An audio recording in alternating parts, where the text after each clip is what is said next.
Bismillahirrahmanirrahim. Lesson 20. In this lesson, we're going to learn how to read the shaddah. So the shaddah is this W sign, this blue W sign over here. So this symbol is what we call a shaddah. So these words that I say, you need to note them down and you need to know what they mean. So now the first word I'm using is the shaddah. So this W sign, I'll be referring to it as a shaddah. So you need to remember that. So it is a symbol of assimilation of two same letters into one letter. So what that means is when a letter has a shaddah, so for example, if you look where my arrow is, on the ba, so the ba has a shaddah. That means whenever a letter has a shaddah, it means there's two of them. So since the ba has a shaddah, although here you can only see one ba, but the shaddah tells you that there's another ba hidden inside it. Okay, so that's what that means. So whenever a letter has a shaddah, it means there's two of them, not one. So the ba that you can see here is the second ba. The first ba is hidden inside it. You'll understand a bit better once we go through the examples. Okay, so now look at this. So here, the ra has a fatha, and then the ba here has a shadda. So the way you'll read this over here is exactly the same as this. So now look here. The ra will join to the hidden ba, which has a sukun. So it will be rabb. Okay, so that's that, rabb. And now this second ba is the one with the fatha, which is the one that we see here, which is ba. Now you put it all together, rabb. See how I slightly stopped on the ba to give it a double sound. Rabb. Okay, so all of this is the same as this. Rabba. Yeah?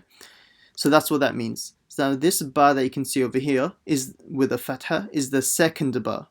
And the ba which is hidden inside is the first ba with a sukun on top.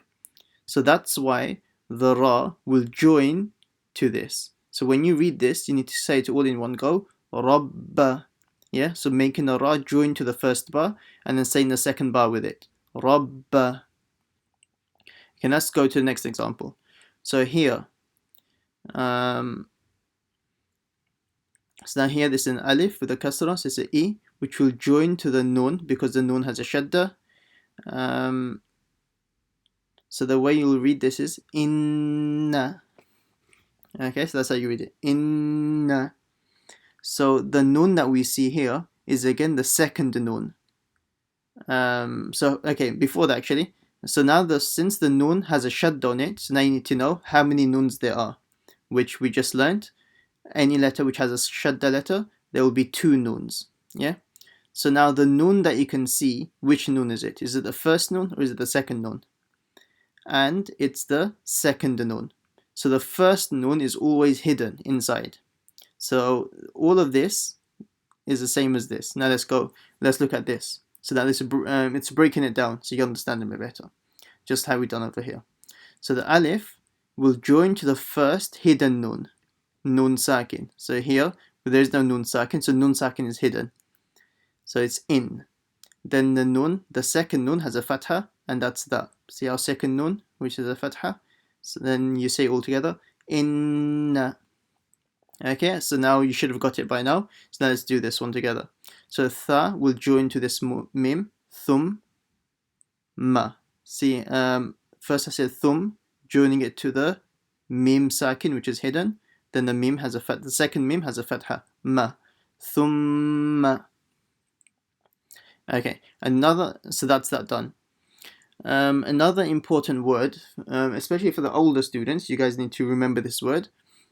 Just terminology will come in handy when we go to when we start the Quran and learn the tajweed rules there.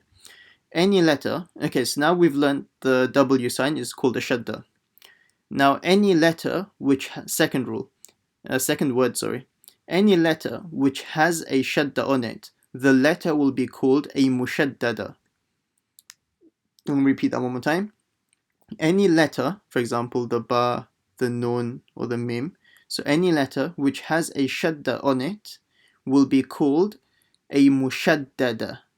Okay, I'll write it down in the information of the video afterwards, so you guys can copy it down in your books. So here they will call this a ba mushaddada, nun mushaddada, mim mushaddada, and here this is a ba mushaddada, a ya mushaddada, a ra mushaddada. So any letter which has a shadda on it, the letter itself will be called a mushaddada, and the sign on top will be called a shadda. Okay, there are two important ones to know. Third thing I'm going to tell you, and so this one is more for the older students to know what the mushaddada is. Now this everyone needs to know. The rule is if the nun mushaddada, if a nun has a shadda or a mim has a shadda, then you'll read it with a ghunnah. And the ghunnah is to make a heavy sound from the nose for the duration of 2 harakas. For example, or the duration of 1 alif, you can say. Or another way of saying it is for the duration of 2 harakas. So it will sound like this. Inna, which is about 1 or 2 seconds. Inna, thumma.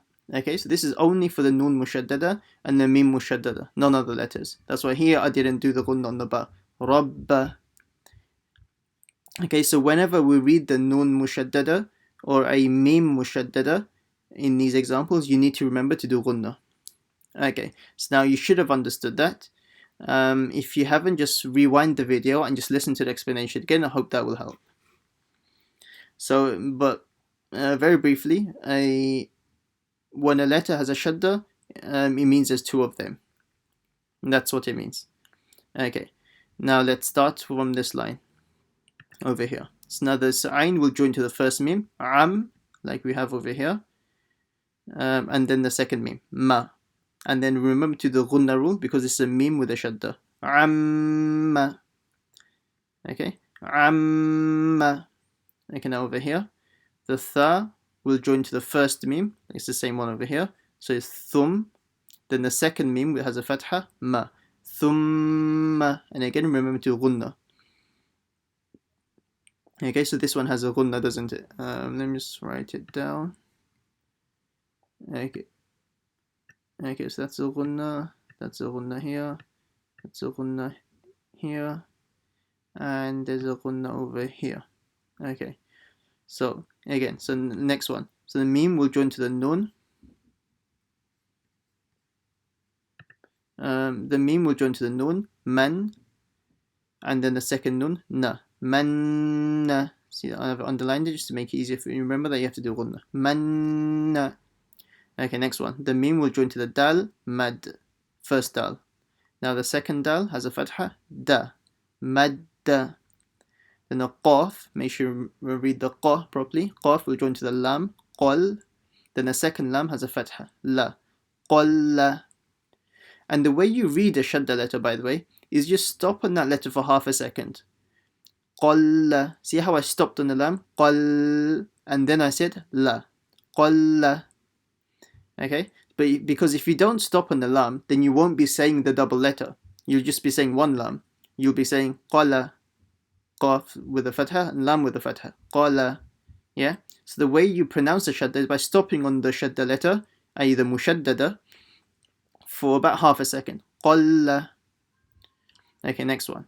The ha will join to the jim, hajj, and the jim has a fatha, ja, hajja. See how I put emphasis on it? Hajja. So as soon as the listener will know straight away that it's a shadda letter. Next, alif will join to the nun, and the nun, second nun has a fatha, na. Anna. And remember to do ghunna. Anna. Okay, so at this stage you should be able to now read the whole box in one go without having to break it down. Now how we broke it down, we spelled it out, rab, ba, rabba, yeah, in 2 steps. Now you should be able to read the whole box in 1 step, like this. Amma, thumma, manna, madda, qalla, hajja, anna. Okay, so that's the first line done. So now pause the video and practice this line a few times to get used to it. And then once you're ready, go to the next line. Okay, so now let's do the next line. So here I'm going to break it down a few of them, but mostly I'm going to say the whole box in one go. So first the ta will join to the ba, tab, then the second ba has a fatha, ba, tab, ba. Again, and here the dha will join to the nun is a mushaddada, dhanna, so you'll have to do ghunna here as well, dhanna. Okay, so let me just underline it just so you remember. You can do this in your qaida as well. Where'd it go?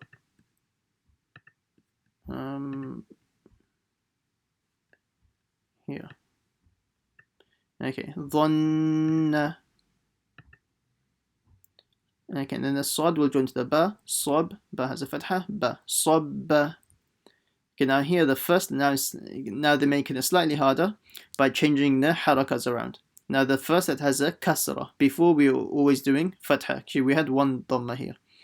So now the mim will join to the mim, and the first letter has a kasra, so it will be mim. Then the second letter has a fatha, and remember to do ghunna because this is a mim mushaddada. Mim. Okay, so that's that done. Now the alif will join to the ya, a, the first ya, which is hidden, a. Now the second ya has a kasra, yi. Now all together, ayyi. And make sure you pronounce the shadda properly by stopping on the ya. Ayyi. Or it will just sound like ayyi, ayyi. Which isn't good, which is a mistake. Ayyi. Now here the shin will join to the ra, shar. Then the ra has a kasra, ri, sharri. And here the sad will join to the lam, sol. And then the lam has a kasra, li. Second lam has a kasra. Solli. And now that line is done as well. So now you should be able to read the whole box without breaking it down like I did. I'm only breaking it down just to make it easier for the beginners. But you guys should be able to now read the whole box in one go without breaking it down. Tab, like this. Tabba, dhanna, sabba, mimma, ayyi, sharri, salli. Okay, next one. Now the ha will join to the ba, first ba, and then the second ba has a double fatha. So it will sound like this. Hubban. Okay, here is a ghunna because it's a mim mushaddada. Oh, there. So now the jim will join to the mim, and then the second mim has a double fatha. So it'll sound like this. Jamman.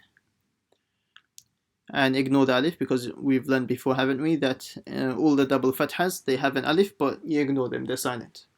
Now here this is a dal, which this, and then it will join to the kaf. So this is a kaf, and then it has an alif at the end.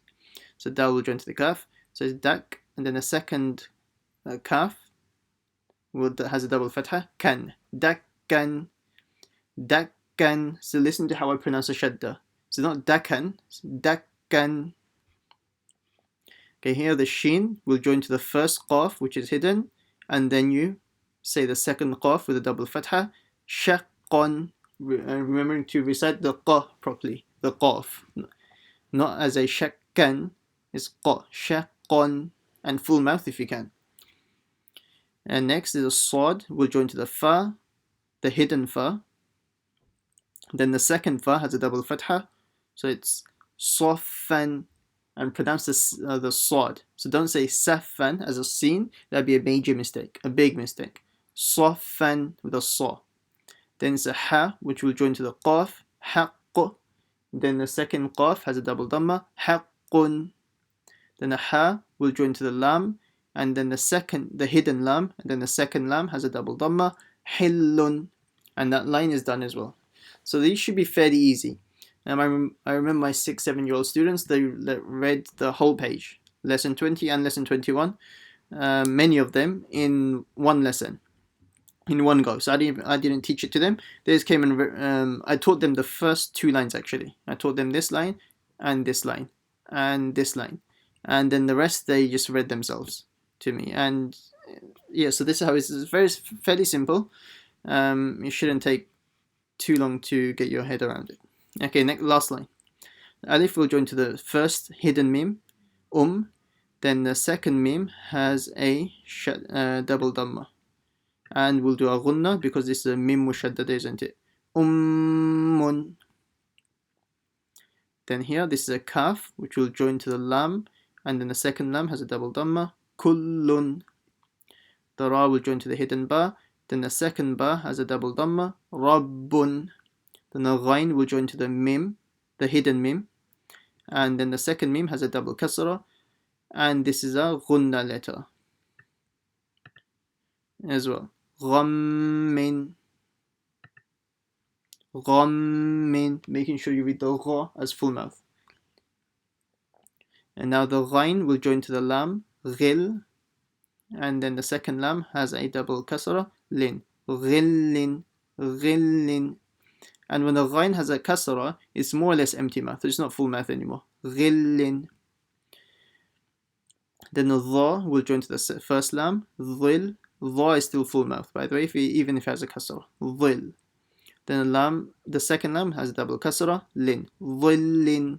And here the dad will join to the ra, then the second ra has a double kasra, dhurrin.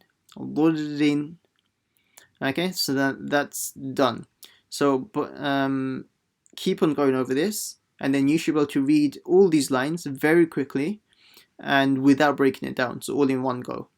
So practice, so that because the lesson 21 and then lesson 22, they get even harder. So in order to be able to do lesson 21 fairly well, you need to perfect this lesson. This is the basis for everything else we're going to learn. And finish.